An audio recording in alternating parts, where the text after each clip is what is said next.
ఆగు భయపడుతుంది. ఆగమ్మా. 7:30 లేచుకొచ్చు. ఎప్పుడు తీసుకొచ్చి దగ్గు ఆయా. ఓకే ఓకే బంగారం. అయ్యో అయ్యో అయిపోయింది. అది ఫోటో సెల్ఫీ జారి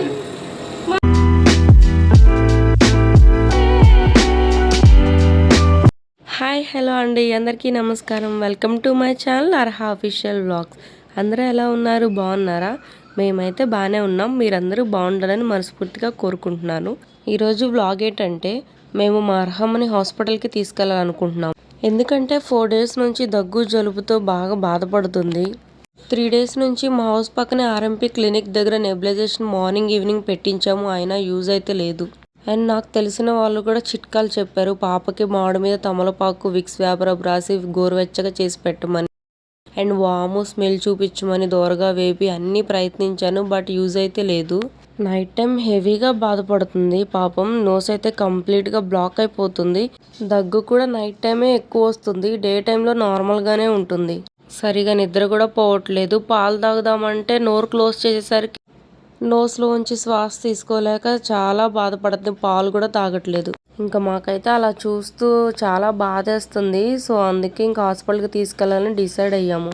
3 years 4 years అయితే మనం అలా వదిలేయచ్చు, సరేలే తగ్గిద్దిలే 2 daysకైనా జలుబుదేముందని చెప్పి. కానీ మంత్స్ బేబీ కదా, ఎందుకైనా మంచిదని లేట్ చేయకుండా హాస్పిటల్కి అయితే వెళ్ళాము. ఆల్రెడీ 3-4 days లేట్ చేసాంలే. నెబులైజేషన్ పెట్టిస్తే తగ్గుతుందేమో అని ఎక్స్పెక్ట్ చేసి 3 days వెయిట్ చేసాము.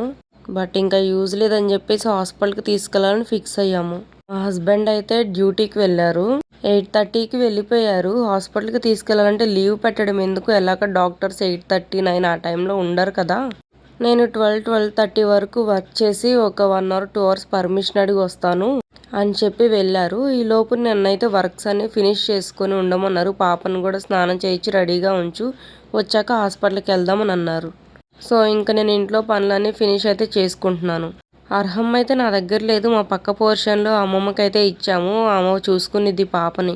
ఎందుకంటే పాప నా దగ్గర ఉంటే అస్సలు నన్ను ఎక్కడికి పని చేసుకొని ఇట్లేదు, కనీసం పాపను వదిలిపెట్టి పక్కకు కూడా వెళ్ళనివ్వట్లేదు. సో అందుకే పాపని ఒక 1/2 hour పక్కన వాళ్ళకి ఇచ్చాను. ఇంకా నా పనులు అయితే నేను ఫినిష్ చేసుకుంటున్నాను.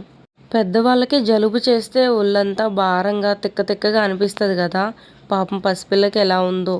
నార్మల్గా ఉన్నప్పుడైనా నన్ను ఒక 10 minutes పని చేసుకొని ఇచ్చిద్ది, కానీ బాగోలేదు కదా.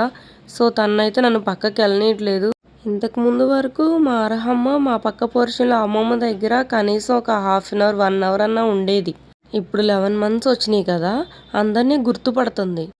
అందరినీ గుర్తుపట్టేసరికి ఇంక వాళ్ళ దగ్గరికి అయితే వెళ్ళట్లేదు, ఇంకా నన్ను వదిలిపెట్టి ఉండట్లేదు. ఎవరి సపోర్ట్ లేకుండా పాపను పట్టుకునే వాళ్ళు లేకపోయేసరికి ఇంట్లో నేను ఒక్కదాన్ని అయ్యేసరికి నాకు డైలీ ఒక యుద్ధం చేసినట్లు ఉంది. మార్నింగ్ లేవగానే యుద్ధం స్టార్ట్ అయినట్టు నా పనులన్నీ ఫినిష్ చేసుకొని పాపను చూసుకుంటూ అన్నీ చేసుకొని మళ్ళీ నైట్ అవ్వగానే అమ్మయ్య ఈ రోజుకి ఫినిష్ అయిపోయింది యుద్ధం. మళ్ళీ ఏ రోజుకి ఆ రోజు న్యూగా స్టార్ట్ అయినట్టుంది. బట్టలు ఎన్నైనా ఉతకాలనిపించింది, కానీ అవి తీసి మడత పెట్టాలంటేనే ఎక్కడ లేని నొప్పులు వస్తాయి. అఫ్కోర్స్ నేను ఉతకను అనుకో, వాషింగ్ మిషనే, అయినా కానీ ఉతికేటప్పుడు కూడా నాకైతే అస్సలు ఎన్నైనా ఉతుకుతాను, కానీ వాషింగ్ మిషన్ లేనప్పుడు మడత పెట్టాలంటేనే అసలు ఏంటో ఒకలాగా అనిపిస్తుంది ఫీలింగ్. అవి అలా కళ్ళ ముందు కనిపిస్తున్నా కానీ అవైతే మడత పెట్ట బుద్ధి కాదు. వేరే పనులు అయితే చేసుకుంటూ ఉంటాను అవి చూసుకుంటూ. అంటే నాకే ఇలా అనిపిస్తుందా, మిగతా వాళ్ళు కూడా అందరికీ అనిపిస్తుందా? కమెంట్ చేయండి. అలాగే అంట్లు కూడా ఎన్నైనా తోమి అక్కడ పెడతాం, కానీ అవి సర్దుకోవాలంటేనే ఇబ్బందిగా అనిపిస్తుంది ఏంటో. నాకు ఇలా బట్టలు ఆరేసిన ప్రతిసారి మా పుట్టింట్లో జరిగిన విషయాలు గుర్తొస్తాయి. ఏంటంటే అవి, నేను మా చెల్లి కదా, మా చెల్లేమో అంట్లు తోమాలి ఏ రోజుకి ఆ రోజు, నాకేమో బట్టలు డ్యూటీ. అందరి బట్టలు నేను ఉతకాలి, గిన్నెలు మాత్రం మా చెల్లికి కడగాలి. బట్టలు మాత్రం నేను ఏ రోజుకి ఆ రోజు ఉతకను, వారానికి ఒక రోజు పెట్టుకుంటా వాషింగ్ డే అన్నట్లు. ఆ ఒక్కరోజు ఒక పూట అంతా కష్టపడతాను, కంప్లీట్గా చేయను. మళ్ళీ ఒక 10 minutes 15 minutes అలా ఉతుకుతా, మళ్ళీ ఇంట్లోకి వెళ్ళి కూర్చుంటా, టీవీ చూస్తా, మళ్ళీ వచ్చి ఉతుకుతా. నాకు అది తలుచుకున్నప్పుడల్లా నవ్వు వస్తుంది. ఇంకా పాపకి వాటర్ అయితే పెట్టేశాను స్నానం చేపిద్దామని చెప్పి. ఆల్రెడీ నాకు కేకలు వినపడుతుంది పక్కన నుంచి, పాపను తెచ్చుకోవాలి, ఏడుస్తుంది. ఇంకా బ్రేక్ఫాస్ట్ పెడదామని చెప్పేసి ఉప్మా అయితే చేస్తున్నాను. 11 months వచ్చినాయి కదా, మిల్క్ సరిపోతాయో లేదో అని చెప్పేసి పాపకైతే 3 పూట్ల పెడదామని అనుకుంటున్నాను. మార్నింగ్ ఇడ్లీ ఆర్ మేము దోశలు చేసుకుంటే కొంచెం కొంచెం మెత్తగా ఉన్నది పెడతాను. ఆఫ్టర్నూన్ నేను ఒక పొడి తయారు చేసుకున్నాను. నేను ప్రిపేర్ చేసిన పొడి ఒక సెర్లాక్ టైపు, అన్ని ప్రోటీన్స్ ఉన్నది. ఇంకా ఆఫ్టర్నూన్ అయితే ఆ పొడి నేను కొంచెం హాట్ వాటర్లో ఉడకబెట్టి పెడతాను. నైట్ టైం కూడా ఇంకా అదే పొడి ఉడకబెట్టి పెడుతున్నాను. ఎంత పెట్టినా కానీ పాప అయితే వెయిట్ గెయిన్ అవ్వట్లేదు. చూసిన వాళ్ళందరూ అడుగుతున్నారు ఎందుకు వెయిట్ గెయిన్ అవ్వట్లేదు అని చెప్పేసి. పాపకైతే బ్రేక్ఫాస్ట్ పెట్టేశాను. ఇంకా స్నానం చేపించి రెడీ చేయించాను. నేను రెడీ అయిపోయాను. మా హస్బెండ్ కోసం వెయిటింగ్. ఇంకా ఆయన రాగానే మేమైతే హాస్పిటల్కి వెళ్ళాలి. 3-4 డేస్ నుంచి జలుబు దగ్గు కదా. పాపం అర్హమ్మ ఫేస్ చాలా డల్గా అయిపోయింది, పీక్కుపోయినట్లుంది. మా అర్హమ్మకి ఇంత హెవీగా దగ్గు జలుబు ఫస్ట్ బేబీ పుట్టిన తర్వాత డేస్ బేబీ అప్పుడు వచ్చింది. 13 డేస్కో 14 డేస్కో జలుబు దగ్గు బాగా హెవీగా వచ్చింది. ఆ టైంలో ఫుల్ రెయిన్స్. అప్పుడు రెయినీ సీజన్లో వచ్చింది జలుబు దగ్గు. మళ్ళీ ఇప్పుడు రెయినీ సీజన్ రాగానే స్టార్ట్ అయింది. ఇంట్లో పిల్లలకి బాగోకపోతే పేరెంట్స్కి మాత్రం మనసులో ఏదో ఒక బాధ ఉంటుంది కదా. అండ్ ఇంకా మా హస్బెండ్ అయితే వచ్చేసారు డ్యూటీ నుంచి. ఇంకా మేము హాస్పిటల్కి అయితే వెళ్తున్నాము. మేము వెళ్ళేది అమరావతి రోడ్లో ఆలా హాస్పిటల్ దగ్గరికి. అండ్ ఆ హాస్పిటల్ పిల్లలకి బాగా ఫేమస్, బాగా చూస్తారు అక్కడ. మా బన్నీ తల్లికి డేస్ బేబీ అప్పుడు కూడా వచ్చిందని చెప్పాం కదా జలుబు దగ్గు. అప్పుడు కూడా చాలా హెవీగా వచ్చింది. ఆ టైంలో నల్ల చెరువులో ఒక హాస్పిటల్ ఉంది, అది చాలా ఫేమస్ పిల్లలకి. అక్కడికి తీసుకెళ్ళండి తగ్గిద్దని మా తెలిసిన వాళ్ళు చెప్తే తీసుకెళ్ళాను. కానీ అక్కడికి 2 times వెళ్ళినా కానీ నో యూజ్ అనిపించింది. అక్కడికి వెళ్ళిన తర్వాత 3-4 డేస్కి కూడా అసలు యూజే లేదు. ఇంకా తర్వాత మళ్ళీ ఆల్ హాస్పిటల్కి అయితే తీసుకొచ్చాము తగ్గలేదని. ఇక్కడికి తీసుకొచ్చిన తర్వాత అయితే మేము ఇంతకుముందు నల్ల చెరువులో చూపించుకున్నాం సార్, అక్కడ నో యూజ్, అందుకని ఇక్కడికి తీసుకొచ్చాము. 1 week నుంచి బాధపడుతుందని చెప్పాము. అక్కడైతే మాకు ఈ మెడిసిన్ పెట్టారు అని చూపించాము, ఇవి వాడాము అని చెప్పాము. అప్పుడు ఈ డాక్టర్ చూసి అన్నారు, ఫస్ట్ ఆ మెడిసిన్ తీసి డస్ట్బిన్లో పడేయండి. అసలు డేస్ బేబీకి ఎవరు ఇంత మెడిసిన్ పెట్టేది, అవన్నీ అవసరం లేదు, జస్ట్ నెబులైజేషన్ పెట్టేయండి, నార్మల్ సెలైన్ వేసి సరిపోతుందని చెప్పారు. ఇంకా అలా చెప్పిన తర్వాత ఒక 2 days మార్నింగ్ ఈవినింగ్ పెట్టాము నెబులైజేషన్ నార్మల్ సెలైన్తో.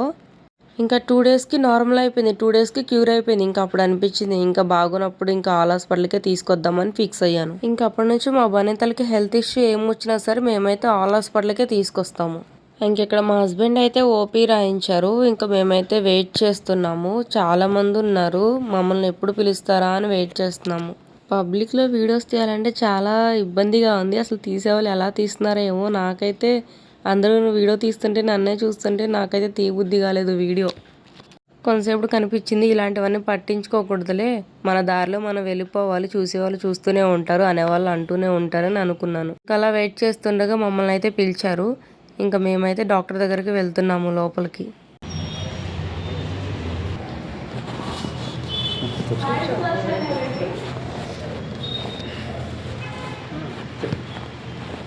బాబుకి జలుబు 4 days నుంచి.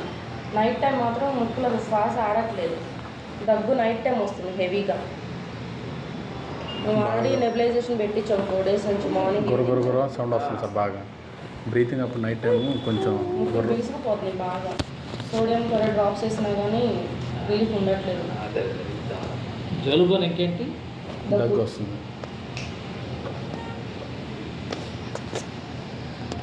జ్వరం రావట్లేదు, ఫీవర్ ఏం లేదు.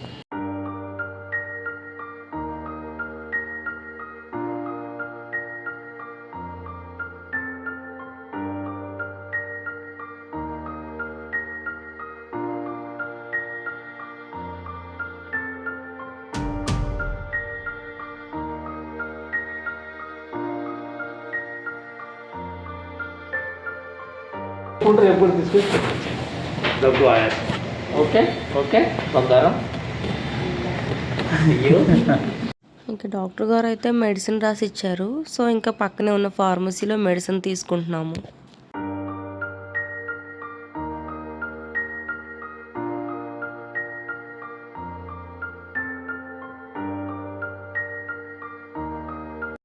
నాజల్ డ్రాప్స్ ఇంకా కాఫ్కి డ్రాప్స్ అయితే ఇచ్చారు.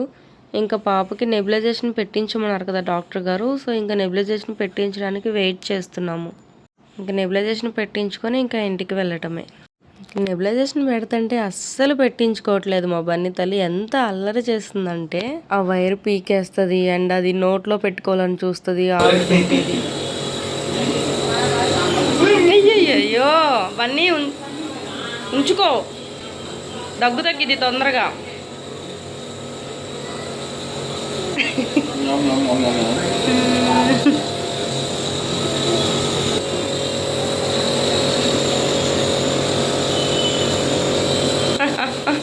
తినేది కాదు అది.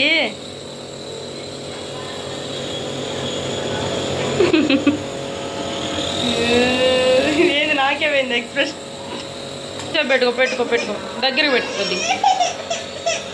ఎంతో వాళ్ళ నాన్న దగ్గర ఏడుస్తుందని చెప్పేసి ఇంకా నేనైతే ఎత్తుకొని ఆవరైతే పెడుతున్నాను బన్నీ తల్లికి. చూడండి ఏం చేస్తుందో అసలు. 11 monthsకే ఇంత అల్లరి చేస్తుంటే ఇంకా బన్నీకి ఏజ్ వచ్చేసరికి ఇంకెంత అల్లరి చేస్తూ ఉంటుందో. ఇంకా ఎలాగోలా ఏదో ఒకటి మాటలు చెప్తూ ఇంకా ఆవిరైతే పెట్టించేశాను. ఉంచుకుందిలే బాగానే తర్వాత కొంచెం సేపటికి.